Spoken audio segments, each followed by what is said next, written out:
Paz. Vamos a analizar estas cuestiones y mucho más de la mano de José María Viñas, director del Máster en Relaciones Internacionales del IEB. ¿Qué tal? José María, muy buenas tardes. Muy buenas tardes, ¿cómo va todo? Bueno, pues estábamos aquí analizando esta noticia, esta información de última hora, el diario de Telegraph, que habla de lo que puede ser el punto clave de este plan de paz de Donald Trump, el reconocimiento de facto de estos territorios ocupados, estos territorios conquistados por parte de las tropas rusas, que parece que Trump finalmente va a ceder. Parece que Donetsk, Lugansk y Crimea pasarían a ser territorios conquistados por parte de Rusia, territorios reconocidos. ¿Está sorprendido por esta información?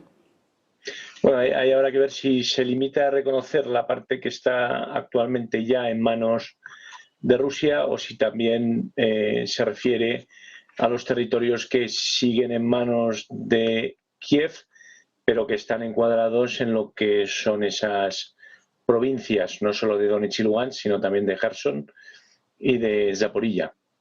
Ahí sabe si también reconoce este punto o simplemente se reconoce lo que ya está en manos rusas.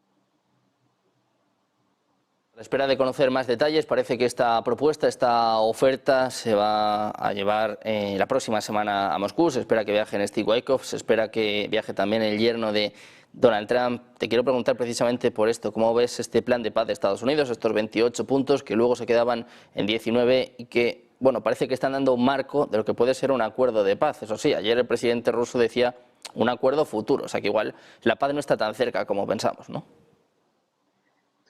Sí, bueno, yo creo que aquí todavía queda mucho que negociar, mucho de lo que hablar. O sea, hay una cuestión que es la territorial, que como comentaba antes, ¿no? Hay que ver exactamente qué es lo que se reconoce, si se reconoce lo que ya está en manos de Rusia o si se reconoce también como ruso aquellas partes del territorio que hoy por hoy están en manos de Kiev, pero que Rusia reclama como rusas, pese a no tener el control efectivo de las mismas. Y recordemos que en la parte del Donbass hay varias ciudades fortificadas, concretamente en la provincia de Donetsk, que son la línea defensiva crítica de Ucrania y lo que ha impedido durante 11 años que el ejército ruso pudiera lanzar grandes ofensivas por esa parte del país y llegar hasta el Dnieper. Desde el punto de vista estratégico, desde el punto de vista militar, esas fortificaciones, esa línea defensiva es clave. Y por otro lado, a Kiev le costaría mucho, al gobierno de Kiev le costaría mucho justificar ante la ciudadanía que se da un territorio por el que se ha luchado y que todavía sigue en manos de Kiev. Por otro lado, el tema de las sanciones es un punto importantísimo para el gobierno de Vladimir Putin. Ahora mismo con las nuevas sanciones, sobre todo la del LNG y la de los productos derivados del petróleo que pudieran ser refinados fuera de Rusia, realmente supone un varapalo importante para la economía rusa y el levantamiento de las sanciones es de vital importancia. No obstante, no olvidemos que las sanciones americanas van por un lado, pero luego están las del Reino Unido, están las europeas, están las suizas, australianas, japonesas, de Singapur y de muchos otros países. Por lo tanto, el hecho de que Estados Unidos pueda levantar gradualmente, porque de golpe sería difícil, porque no habría un incentivo para ir cumpliendo esos puntos que finalmente se acuerden y ese plan de paz que finalmente se acuerde, habría que ver la foto final de cómo quedan esas sanciones tras un alto el fuego. Por otro lado, habría que ver también si la Unión Europea estaría dispuesta también a levantar las sanciones de forma alineada con Estados Unidos. Si la Unión Europea aprueba el plan de paz y es parte del plan de paz, seguramente lo haga así. Lo mismo con el resto de países aliados que he citado. Si la Unión Europea no está de acuerdo con alguno de esos puntos, entonces la Unión Europea podría tener también su propia visión sobre la cuestión de las sanciones y podría determinar o bien no levantarlas o bien levantarlas con un timing o con unos plazos distintos a los de Estados Unidos. Por tanto, ahí esa dicotomía va a ser de vital importancia porque tal y como están tejidos los mercados internacionales del transporte, de la energía, de los seguros, por citar algunos de ellos y que son muy relevantes para Rusia, podría no servir de nada que alguno de los grandes bloques levante las sanciones, porque si tienes compañías que están establecidas en la Unión Europea o compañías que tienen un porcentaje mayoritario europeo, o bien mercados donde interactúan europeos, británicos, americanos, pues o bien levantan todas las sanciones o bien es muy complicado hacer ring fences efectivos o carve-outs que puedan realmente dejar que sigan operando de forma normal. Luego, por otro lado, habrá que ver también cómo queda otra de las cuestiones fundamentales. Por un lado es la soberanía de Ucrania, es decir, va a ser Ucrania soberana en cuanto a temas de defensa, en cuanto al ejército que tiene, va a ser Ucrania soberana también en cuanto a decidir si quiere o no entrar y formar parte de la Unión Europea, va a ser Ucrania soberana también en mantener algún tipo de acuerdo especial o ser parte directamente de la OTAN. Bueno, estas son cuestiones de soberanía que Ucrania parece que va a tener que o bien ceder o bien llegar a un acuerdo. La Unión Europea también en el discurso de von der Leyen del pasado miércoles, en el Parlamento Europeo dijo bien claro que la seguridad de Ucrania era la seguridad europea y que Ucrania tenía derecho a ser miembro de la Unión Europea y que Ucrania tenía derecho también a entrar en el mercado común. Por otro lado está la cuestión de la seguridad, es decir, ¿quién va a garantizar y cómo este acuerdo de paz? La Unión Europea quiere que Estados Unidos tenga o firme algo parecido a la cláusula 5 del Tratado del Atlántico Norte, pero no sabemos y entendemos que Trump no va a querer firmar ese tipo de garantía, y si la firma, también habría que ver si estaría dispuesta a cumplirla en el caso de que haya algún tipo de violación de ese acuerdo de paz que finalmente se lleve a cabo.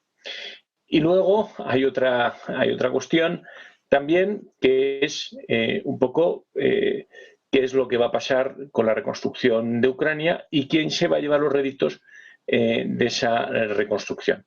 Si va a ser Estados Unidos, como proponía el presidente Trump en los 28 puntos iniciales, si se van a utilizar esos fondos bloqueados por parte de la Unión Europea, que están dando tanto que hablar, pero que finalmente siguen bloqueados por ese miedo a que cualquier solución pueda ir en contra del derecho internacional y que Rusia pueda llevar a cabo acciones con base en el derecho internacional contra los países miembros de la Unión Europea.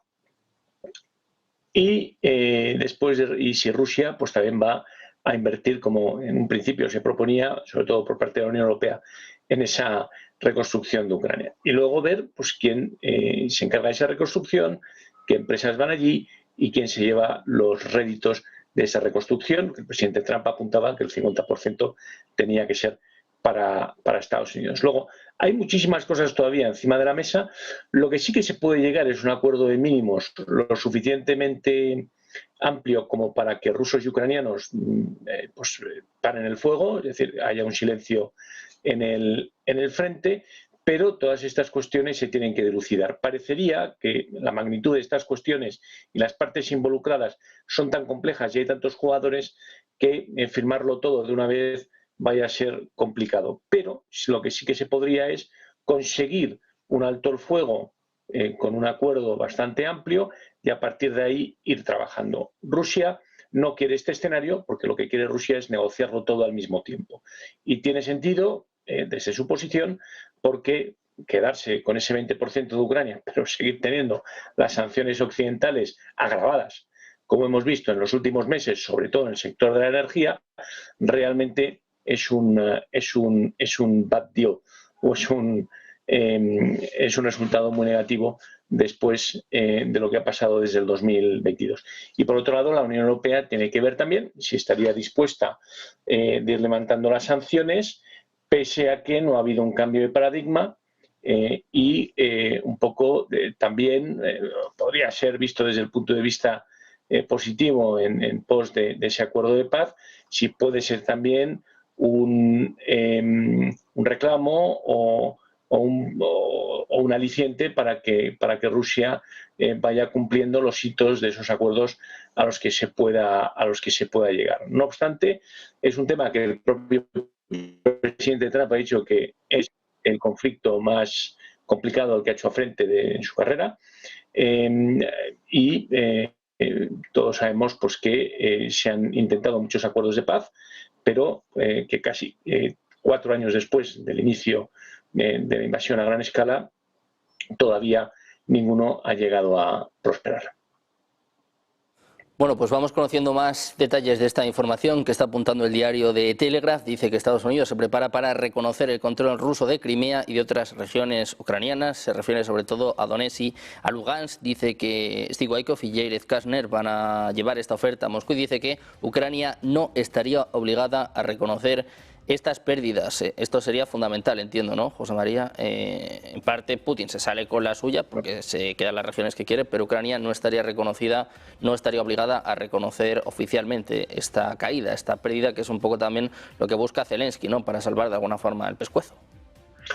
Eso y nada es lo mismo. Es decir, o sea, Rusia ya tiene estas provincias en su constitución, están protegidas como cualquier otro metro cuadrado de la República, perdón, de la Federación Rusa, y por lo tanto llevan siendo rusas para los rusos desde que Putin hizo ese cambio en la Constitución rusa. Desde el punto de vista de facto, están en poder de la administración rusa, luego a todos los efectos, la gente que vive ahí paga impuestos en Rusia, se dirige a la administración local o federal rusa y tiene los derechos y obligaciones de cualquier ciudadano ruso, así como el DNI equivalente o el pasaporte. Por lo tanto, a todos los efectos, esas regiones que están en posesión de Rusia son rusas.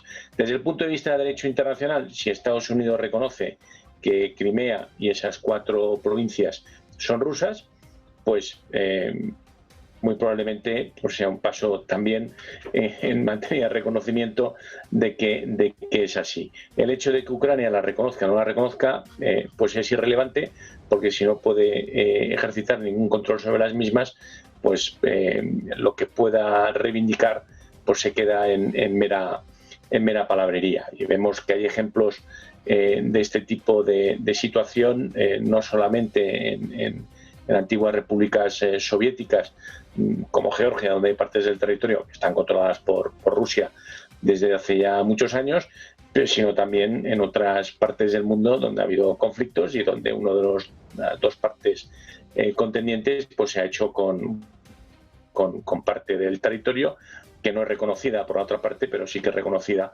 por otras naciones. Por lo tanto, ahí yo creo que eso realmente, esa fórmula, desde luego, es algo positivo para Rusia, y desde luego que tampoco cambia nada a nivel ni de derecho internacional ni de lo que es el poder efectivo que se desarrolla sobre las personas y en los territorios concernidos. Bueno, pues muy pendientes de este plan de paz estadounidense, de estas últimas horas que están saliendo a colación. Me gustaría preguntarte también por el papel de Europa, el papel de los líderes europeos, con reuniones en los últimos días de Merz, de Macron, de Starmer, que cambiaban estos 28 a 19 puntos, e intentaban de alguna forma moderar el plan de paz. Te quiero preguntar por esto, José María, ¿qué papel está jugando Europa y también hasta qué punto pueden dar el golpe con estos activos rusos congelados? Bueno, lo de los activos rusos congelados es un nudo gordiano ahora mismo, porque es muy complicado, y desde luego que sobre todo Bélgica, que es el país con esa institución Euroclear donde están la mayoría de los activos congelados rusos, y en particular del Banco Central ruso, es donde están, ¿no? Por lo tanto, hay quien asume realmente la carga de una posible acción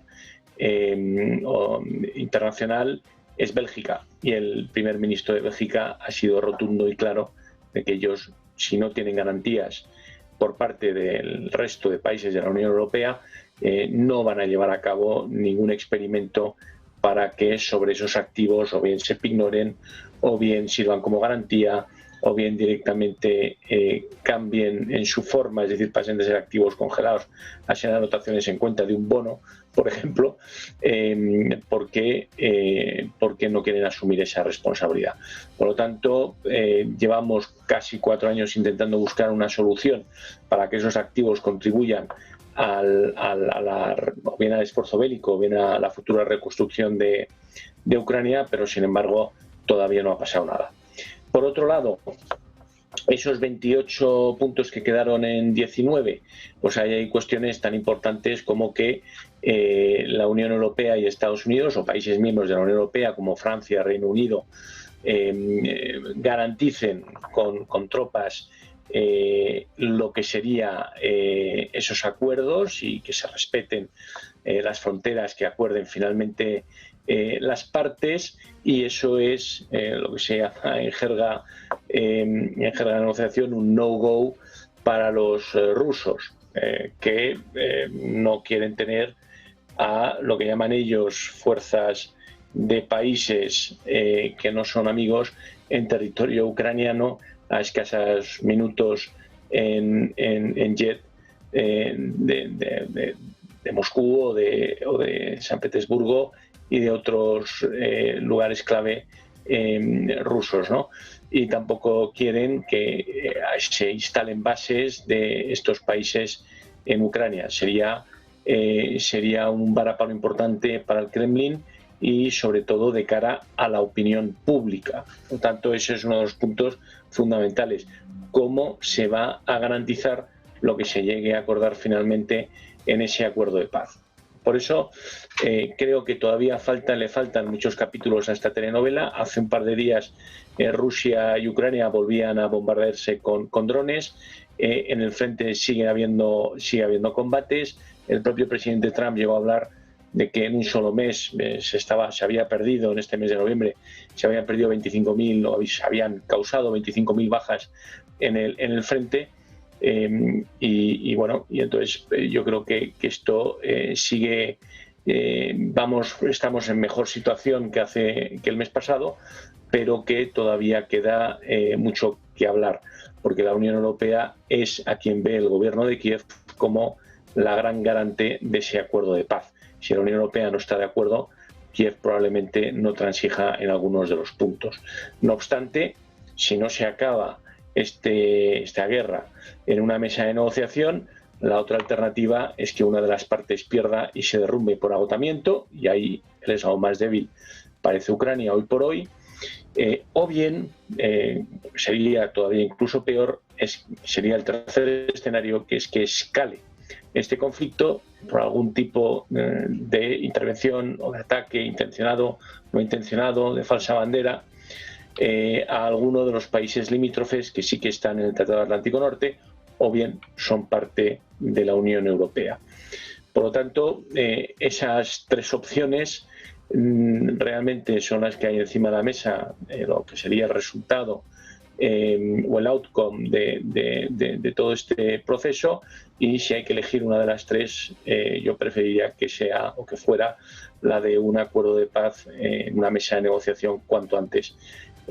Pero hay demasiadas partes involucradas y hay muchos intereses involucrados, y hay también todavía mucha gente que está dispuesta a aguantar en el frente lo que ellos piensan que es lo correcto.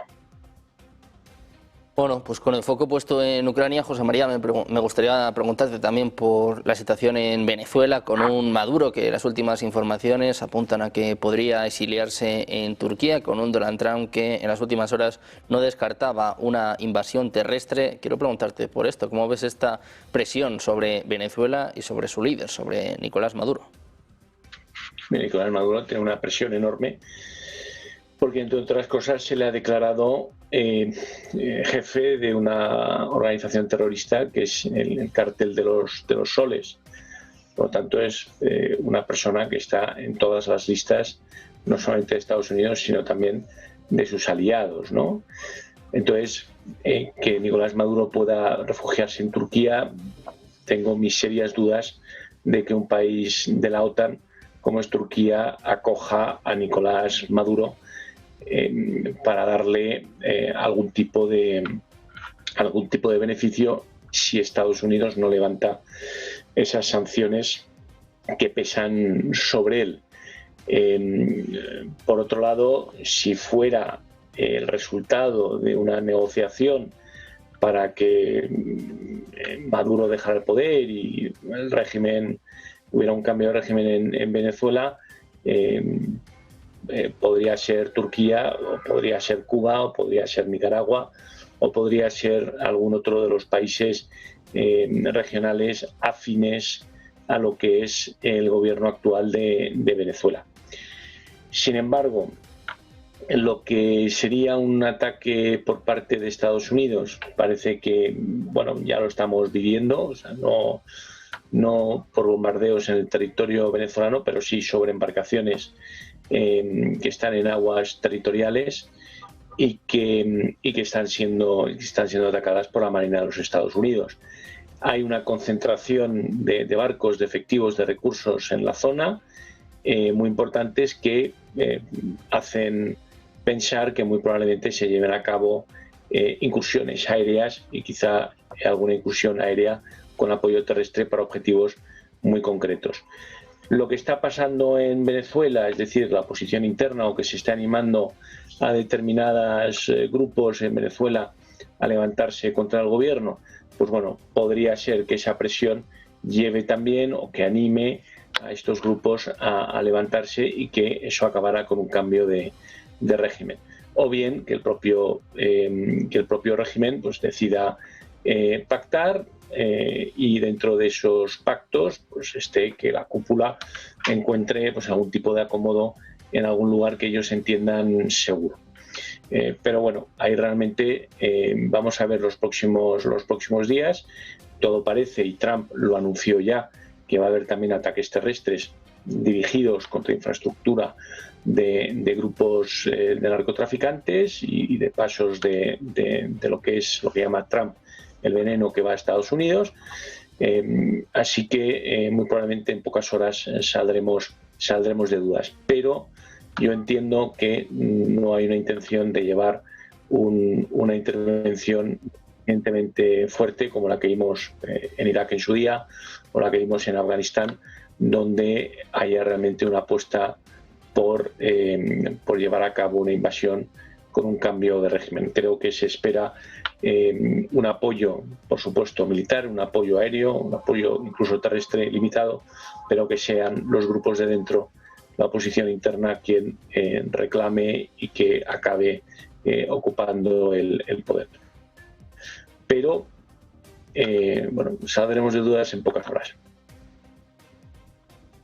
Muy atentos a lo que pueda pasar con Venezuela, con esta máxima presión sobre Maduro, también sobre María Corina Machado, con muchas informaciones que están apareciendo en las últimas horas. Un momento muy tenso, sin duda, el que está viviendo el país caribeño. José María, muchísimas gracias por estar con nosotros una vez más. Un placer estar contigo por aquí. Muchas gracias. Muy buena tarde. Muchas gracias a vosotros. Buen fin de semana.